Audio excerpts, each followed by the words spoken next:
Higashi Osaka City.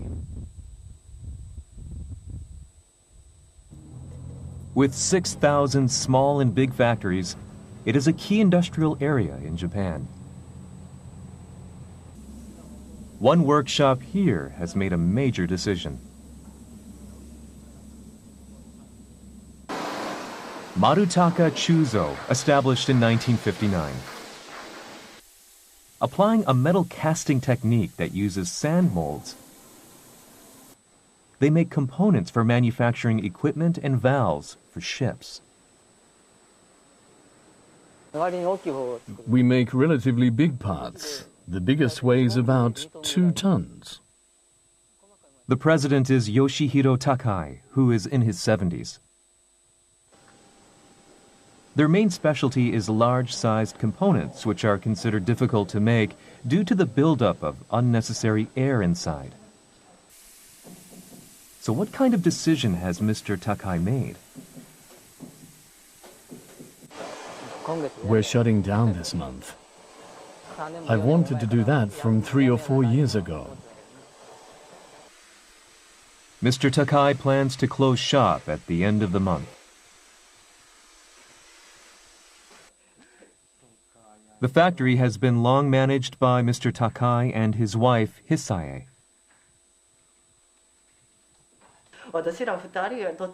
If either of us fall ill, we'd be in trouble. We're not that big a company.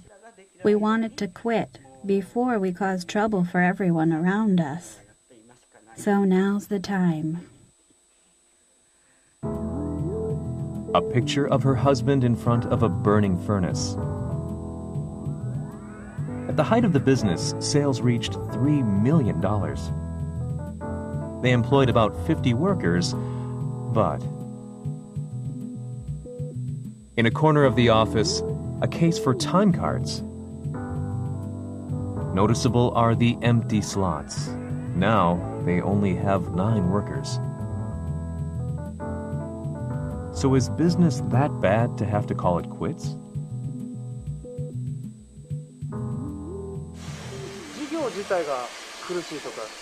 No, that's not a problem. Most of my customers still call on me, but I just send them back. Despite getting work from longtime clients, he says he still wants to pull the plug. While the scale of business has shrunk, the company has remained in the black since its establishment. Including severance pay, shuttering operations will cost $300,000. Even after deducting that business termination cost, the company will still have $1 million in assets. The phenomenon of companies closing their doors despite being financially solvent is being referred to as hidden bankruptcies. Abenomics has made it easier for small and mid-sized firms to get access to bank credit. And partly as a result, bankruptcies fell below 11,000 cases last year. But at the same time, the number of hidden bankruptcies of still viable businesses has doubled in the past decade. In the growth strategy laid out in June last year, the government set a target of 10% for business startups and closures. The aim is to encourage the establishment of new companies to create employment.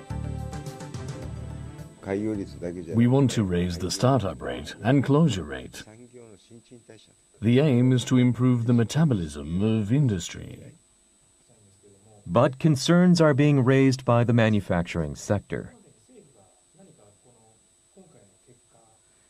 Technology will go extinct. We won't be able to pass it on. That will be a loss for industry in general. An asset of Japan's small and mid-sized firms will be lost. The growing number of hidden bankruptcies in the shadows of Abenomics. To close or to pass the baton to the next generation, many companies are standing at crossroads.